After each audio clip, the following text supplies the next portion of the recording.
My name is Flojo, and I'm here today with a very special guest, co-owner of Rec Philly, Mr. Will Toms. Will, thank you so much for being here. Flo, it's a pleasure. It's a pleasure to be here with you. Thanks for having me. Yeah, thanks for coming. So, Will, for the people that don't know, our viewers that don't know you, tell us a little bit about who you are and what Rec Philly is. Sure. So as you mentioned, my name is Will Toms. I am the co-founder, chief creative officer of a company called Rec Philly, which is an acronym for Resources for Every Creator. Alongside my role at Rec as a co-founder, I'm also a Forbes 30 Under 30 winner as recent as 2021 in the social impact category.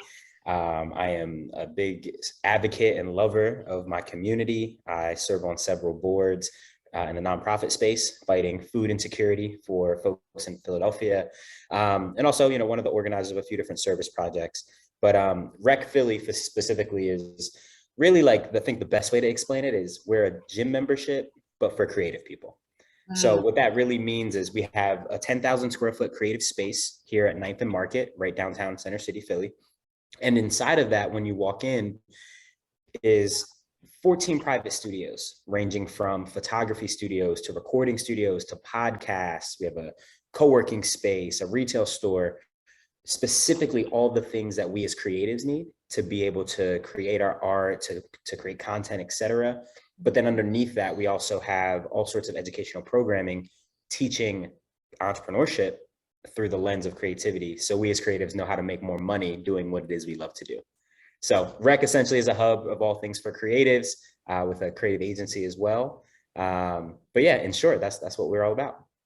That's awesome. Like that's literally what all the creators would want, like some place to go where everybody knows the vibe and everybody knows exactly what to do because you're teaching classes there. So that's amazing.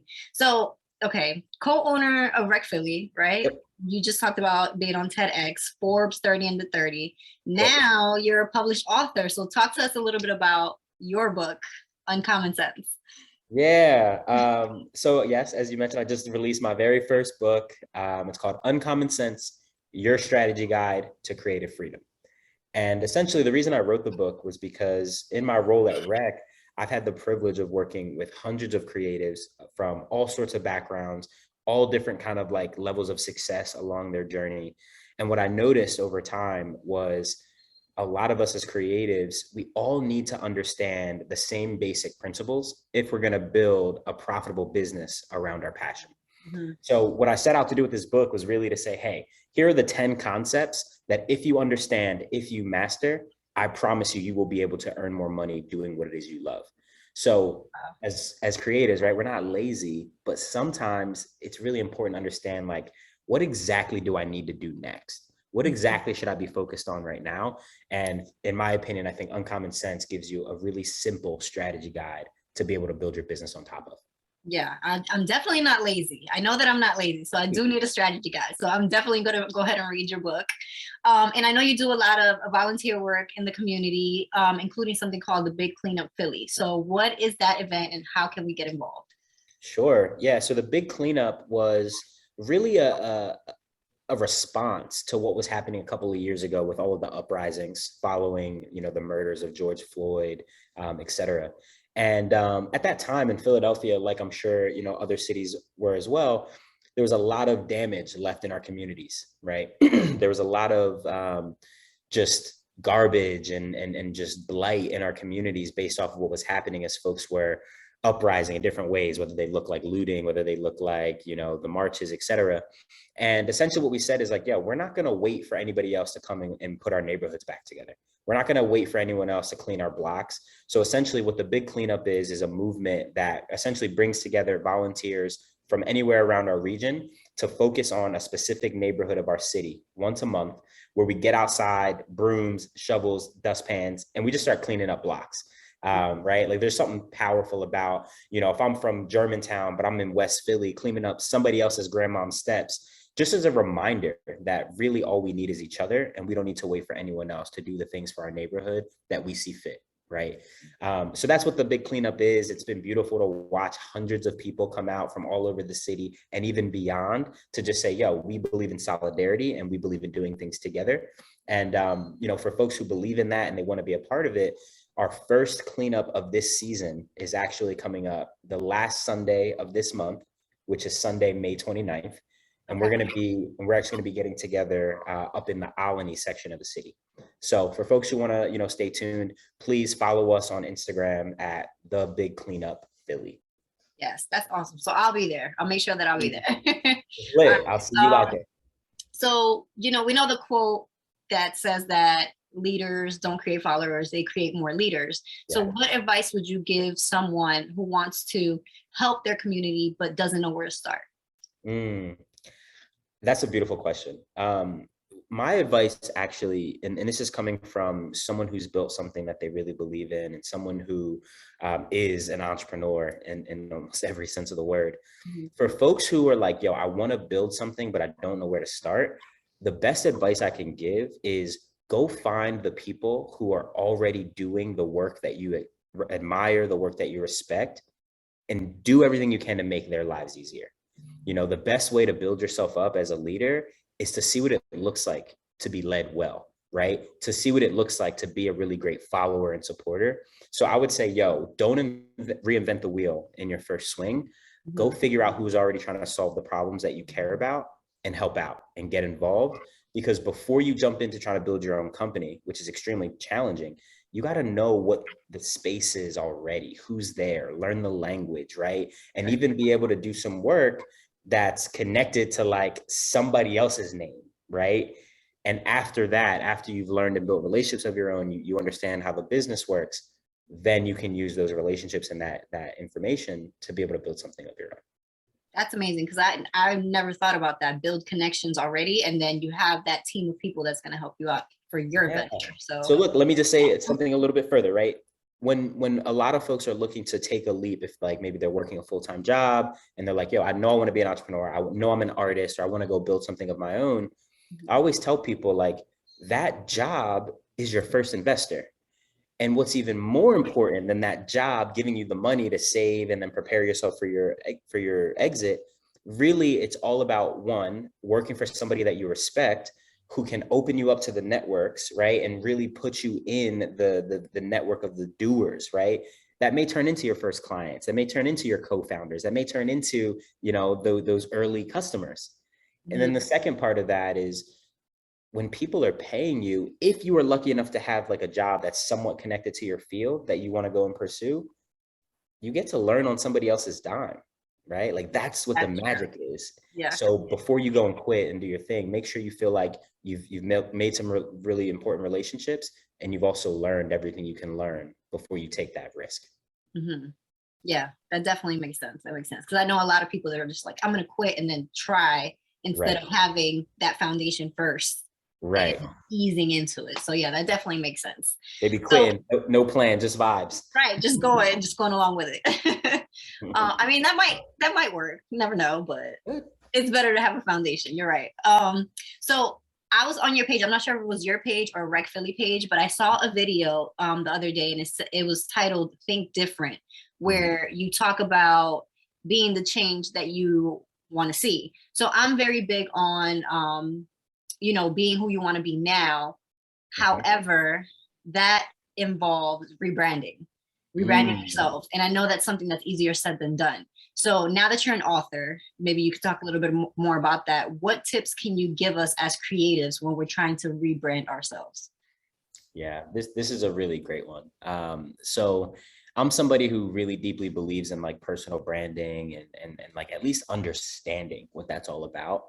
And I think sometimes we almost overwhelm ourselves with this idea of like, how do I build a powerful brand? How do I rebrand? I like getting rid of the word brand and using the word that I think is really what we're talking about, which is reputation, right? When we talk about building a powerful brand, really what we're talking about is I want people to know me for what I care about, my essence, who I am. And for real, that's a reputation, right? So what I like to challenge people to do is like, okay, well, if you're going to rebrand, what is it that you want to be known for, right? And think of like, what are the 3 adjectives that when someone finds out about you and they want to talk to someone else about you, what words are they going to use to describe you, right? For me, in my content, I really want to be valuable to people, right? And I want to come across as, oh, Will knows what he's talking about. right? So like knowledgeable is important to me, right? But also like the way I'm dressed, you know, I'm a multi-million-dollar business owner in Forbes, but I dress like this because it's Yeah. important for me to be accessible. You know what I Right. mean? Right. So that's a piece of it. But then also like, you know, I would hope that when people look at my content or they follow my story and they learn about me, they walk away and they're like, wow, because Will did it, I know that I can. So there's a Mm. level of empowerment there, right? So for me, I try to make sure that all of the content I create, the experiences I create, all come across with some level of knowledgeability, accessibility, right? I try to make it plain. And then third, I hope you leave empowered, right? Not necessarily inspired, right? Because that's fleeting, but I want you to leave knowing that it's possible, right? So for me, that's what it comes down to. So I challenge anyone who's about to rebrand, come up with those 3 adjectives and say, yo, this is what they are. And make sure that every way that you communicate with the world, you can check those boxes to make sure that it was knowledgeable and empowering and accessible, or whatever those 3 are for you. And you know what? I like that you mentioned that, because once you have those 3 words, there's no limit to what you can do. So Right. you can be a writer, you can be a actor, you can be all of that and still go back to that foundation. That's So exactly. yeah, that's dope. I like that. Um, so last question. Mhm. Although I've seen a lot of upcoming innovators and community activists coming up, the crime rate in Philadelphia, it's the highest that it's ever been. So Yeah. what changes would you like to see going forward? And in what ways do you think creatives can help with those changes to come to fruition? Wow, that's a huge question. So my personal belief, when we think about like the crime rate, we think about all the challenges that we face with like inequity, right? Just like in our city. To me, I think most of those things are social issues that really are directly coming from financial issues, right? So here's what I mean. The idea that the crime rate is what it is because of a lack of education, right? Unfortunately. And then that comes from the facts that like Philadelphia public schools are nowhere near at the level that they should be at for our young people, right? And that comes down to the tax dollars people be paying and how they share up all that money. Right. To me, the most important thing we could be doing right now as creatives is really learning the business, right, of what it is, the industry we're in, so we can be able to really like have some equity, be business owners, be able to really like build wealth, you know, on our own accord. So that way, as our city is changing in the way it is, every neighborhood is going under gentrification. It's important that we as business owners can be like, yo, I own property in my neighborhood. So I'm going to participate in the change in the way I see fit for my community. And that home ownership and that like that goes so far, right? And like the rights we have and all that stuff. So I could go real deep and nerd out about it, but I think the simplest thing is like us creators, we got to make some money, because if we want to see change, we got to always remember that somebody got to fund the revolution, right? And we got to be able to do that on our own accord if we really want to see something happen. So we don't have to beg these politicians to show up for us in the ways that we know they should be. Yeah, that's makes a lot of sense. And it's like once you have your own funding, there's no limit to what you can do. So yeah. That's it. This is America. Yeah. So how can we get in touch with you? So I know we're going to follow you through all the amazing things that you have going on. So how can the people get in touch with you, Will?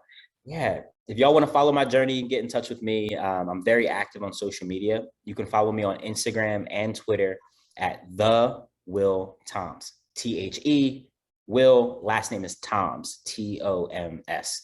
So, you know, follow me on Instagram, shoot me a DM. I get back to DMs probably quicker than I get back to emails, just being honest. But yeah, go ahead and hit me there. And then if you want to get in touch with Rec Philly, the best way to do that is right on our website, recphilly.com.